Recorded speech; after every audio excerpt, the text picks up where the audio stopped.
미국의 경기 침체, 이란의 보복 위협, 수많은 요인들이 시장을 흔들고 있습니다. 이 모든 것들을 견디기 위해선 그 이유를 알아야 합니다.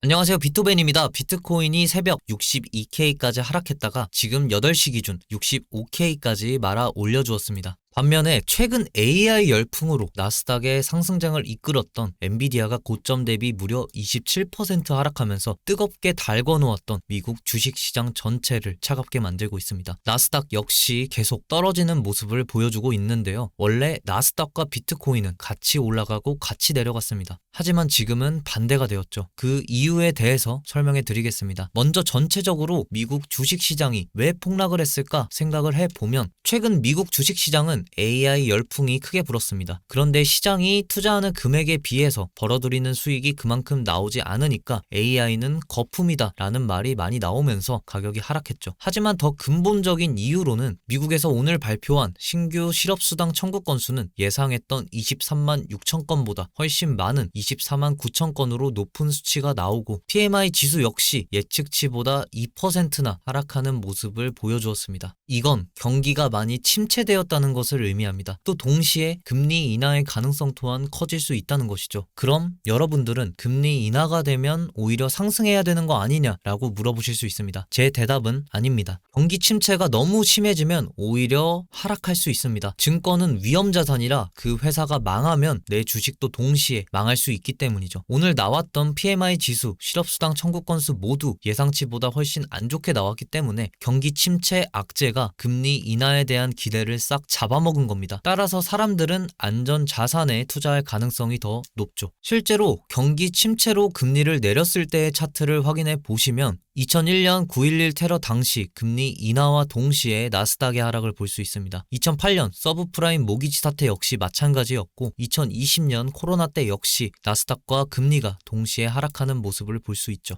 또 다른 이유로는 지정학적 이슈로 이스라엘은 레바논의 헤즈볼라 사령관을 살해하고 하마스 정치수장 이스마일 하니예까지 암살했습니다. 이에 따라 이란은 지금 이스라엘에 보복할 준비를 하고 있죠. 제가 말씀드렸듯 주식, 증권은 위험자산입니다. 전쟁 나서 회사 무너지거나 경기 침체로 부도나 버리면 다 사라지는 겁니다. 그래서 현물에 투자하는 건데 현물 자산 중 많은 사람들이 가장 안전하다고 생각하는 자산이 뭐 있습니까? 바로 여러분도 모두 아시는 금이 있죠. 금은 안전자산으로 주식과 매우 다른 성질을 띠고 있습니다. 금리를 내렸을 때 금의 가격을 보시면 2008년 서브프라임 모기지 사태, 2020년 코로나 모두 금리는 내려가고 금의 가격은 올라가는 모습을 보실 수 있습니다. 아까 보여드렸듯 금과 다른 성질을 띠는 주식인 나스닥은 금리를 내렸을 때 오히려 하락하는 모습을 보여주었습니다. 따라서 이 차트로 경제 위기 때 투자자들은 안전자산에 투자하려는 심리가 강해진다는 것이죠. 이를 반증하는 차트로 최근 1년 동안 나스닥을 이끄는 S&P 500과 금시세의 움직임을 보여주는 차트입니다. 보라색 선이 금이고 빨간 선이 S&P 500인데 S&P 500이 내려가면 금은 올라가고 S&P 500이 올라가면 금은 내려가는 반비례하는 모습을 볼 수 있습니다. 안전자산과 증권의 성질이 다르다는 것이죠. 즉 비트코인이 나스닥과 반대로 움직인다는 건 비트코인이 디지털 금, 안전자산으로 인정받고 있다고 생각할 수 있습니다. 여기에 힘을 더해줄 소식, 신시아 루미스는 미국이 전략적 준비자산으로 비트코인을 매입하는 법안을 공식적으로 알렸습니다. 이 법안이 통과된다면 미국은 100만 개의 BTC, 거의 1000조 원에 가까운 자금을 크립토 시장에 유입하겠다는 뜻입니다. 여러분들이 여기서 생각을 한번 더 해보시면 미국은 지금 하락하는 달러를 비트코인에 투자해서 비트코인 가격을 상승시켜 달러의 가치를 지키려고 하는데 비트코인 가격을 떨어뜨리겠습니까? 또 1000조나 되는 자금이 유입된과 동시에 미국의 준비 자산으로 못이 박혀진 비트코인은 많은 신규 투자자들까지 유입시키겠죠. 이렇게 한번 더 생각해보면 비트코인 가격은 오를 수밖에 없다는 걸 여러분들도 아실 수 있으실 겁니다. 제가 어제 말씀드렸듯 해리스가 움직이기 시작한다면 비트코인 가격도 회복할 수 있을 거라고 말씀드렸는데 해리스가 가상자산 업계 리더들과 회의를 가진다고 했고 일각에서는 민주당이 가상자산 업계의 부정적인 이미지 쇄신과 동시에 관계 개선을 모색하는 움직임을 보인다고 얘기했습니다.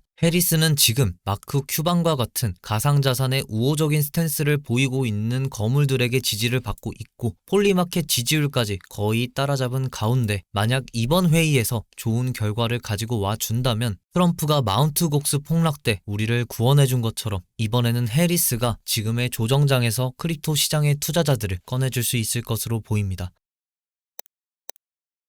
비트코인 바이낸스 청산 히트맵을 보시면 어제 저녁부터 새벽까지 많은 롱 포지션들이 청산당한 걸 확인하실 수 있고, 또 62K부터 반등해주면서 많은 숏 포지션들까지 청산당한 걸 확인하실 수 있습니다. 비트코인이 반등해준 만큼 이제는 조정이 끝났다고 생각했는지 현재는 숏 포지션보다 롱 포지션이 더 많이 분포하고 있는 걸 확인하실 수 있습니다. 단기적으로는 지금 분포하고 있는 롱 포지션들을 청산시키고 올라갈 가능성이 있습니다. 근데 이건 어디까지나 단기적 지표일 뿐이고, 장기적 추세의 지표를 확인해 보시면 아직 불장이 오지 않았다는 걸 알 수 있습니다. 비트코인의 반감기 이후 성장률 지표입니다. 매 반감기 때마다 비트코인의 성장률과 함께 비트코인이 크게 상승한 걸 확인하실 수 있는데요. 하지만 지금 반감기 이후 성장률을 보시면 성장은 나오지도 않았습니다. 비트코인이 1억을 찍었던 건 ETF 호재였지 반감기의 영향을 받지 않았습니다. 따라서 아직 상승은 시작조차 안 했다는 얘기입니다. 또 비트코인 최근 2달간 매수 주문 거래량을 보시면 매수 주문이 올라감과 동시에 상승도 찾아오는 모습을 볼 수 있습니다. 반면 지금 현재는 매우 낮은 수치를 기록하고 있습니다. 하지만 제가 말씀드렸듯 강한 상승을 위해서는 조정을 피할 수 없습니다. 쉽게 말씀드리면 여기 있는 전 상승분만큼 지금 위치에서 상승할 수 있다는 얘기죠. 따라서 지금 가격에서 매수 주문 거래량이 양수로 전환해 준다면 정고점은 이렇게 무난하게 돌파해 줄 수 있을 것으로 보여집니다. 또 신규 투자자의 유입 지표를 보시면 저번 불장 고점 때는 신규 투자자가 53%나 들어왔고, 이번 신고점 경신 때도 33%나 들어왔죠. 하지만 비트코인 신고점 경신 후에는 3%밖에 들어오지 않았죠. 여러분들도 주변에 물어보면 코인 한다는 사람 아직 별로 없지 않나요? 저도 마찬가지로 지금 주변에 코인 하는 사람이 별로 없습니다. 인간 지표가 되게 정확하다고 하잖아요. 근데 트럼프 상승 이후로 주변에서 이제 조금씩 물어봐요. 지금 사도 되냐고. 이제 조금씩 입질이 오고 있는 것 같습니다. 이렇게 조금씩 신규 투자자 유입이 점진적으로 나와준다면 비트코인 역시 강하게 상승해 줄 것입니다. 그럼 남들보다 시장에 먼저 들어온 여러분들은 소문으로만 듣던 코인으로 돈 번 사람이 될 수 있는 것이죠. 이건 채굴자의 해시레이트 지표입니다. 반감기 이후 하락했던 해시레이트 지표가 다시금 크게 상승하는 모습을 보이고 있습니다. 이는 채굴자들이 항복을 마치고 다시 채굴을 본격적으로 시작한다는 증거이죠. 채굴을 함에 따라서 비트코인의 공급이 원활해지고 네트워크가 활성화된다면 다시 가격을 상승할 수 있을 것으로 보입니다. 이렇게 해시레이트가 증가하게 된 건 기관이 채굴 산업에 집중하고 있기 때문입니다. 차트를 보시면 100개 미만의 비트코인을 보유한 개인 채굴자들은 항복을 완전히 마친 것으로 보이고, 영세한 채굴 기업들은 항복을 하지 않고 채굴을 이끌고 있습니다. 영세한 채굴 기업들이 채굴 시장을 이끄는 것이 왜 좋냐면 여러분도 아시다시피 자본의 힘은 무섭습니다. 채굴 기업 상위 8개를 보시면 6개가 비트코인 채굴과 보유를 모두 독식하겠다는 미국의 소유입니다. 그 기업들 중 라이엇 플랫폼, 마라톤 디지털 홀딩스, 사이퍼 마이닝, 테라 울프 4개의 기업의 최대 주주가 미국의 비트코인 ETF 시장을 이끌고 있는 블랙록입니다. 블랙록의 투자로 채굴 기업들은 빠른 속도로 발전하고 있고, 이에 따라 글로벌 투자은행 번스타인 역시 채굴 산업이 5년간 200억 달러의 규모로 성장할 수 있을 것으로 얘기했죠. 이걸 잘 생각을 해보면 비트코인 왕국을 꿈꾸고 있는 트럼프가 미국의 채굴 기업 4곳의 최대 주주로 있는 블랙록의 CEO 레리 핑크를 왜 재무부 장관으로 고려하고 있다는 얘기가 나왔는지, 미국이 지금 어떤 그림을 그리고 있는지 생각을 할 수 있으실 겁니다. 이제 영상 정리해드리겠습니다. 첫 번째, 미국의 경기 침체가 심해지고 있습니다. 경기 침체가 심해지면 사람들은 안전자산에 투자하려고 합니다. 이에 따라 안전자산으로 인정받고 있는 비트코인에 투자할 가능성이 커졌습니다. 두 번째, 해리스가 움직이기 시작했습니다. 이번 회의에서 확실한 입장 표명을 해준다면 비트코인은 강하게 상승할 것으로 보입니다. 마지막, 지금 많은 뉴스들로 시장을 흔들고 있습니다. 장기적 추세로는 비트코인이 불장이 올 거란 사실은 변함이 없습니다. 흔들리지 마셔야 합니다. 여러분, 지금 시장 상황이 마지막 대폭락장이 와도 이상하지 않을 만큼 겁을 주고 있습니다. 장기 투자하시는 분들은 흔들리지 마시고 단기 투자하시는 분들은 신중하게 매매하시는 걸 권고드립니다. 이상으로 영상 마치겠습니다. 시청해 주셔서 감사하고 구독과 좋아요 부탁드립니다. 감사합니다.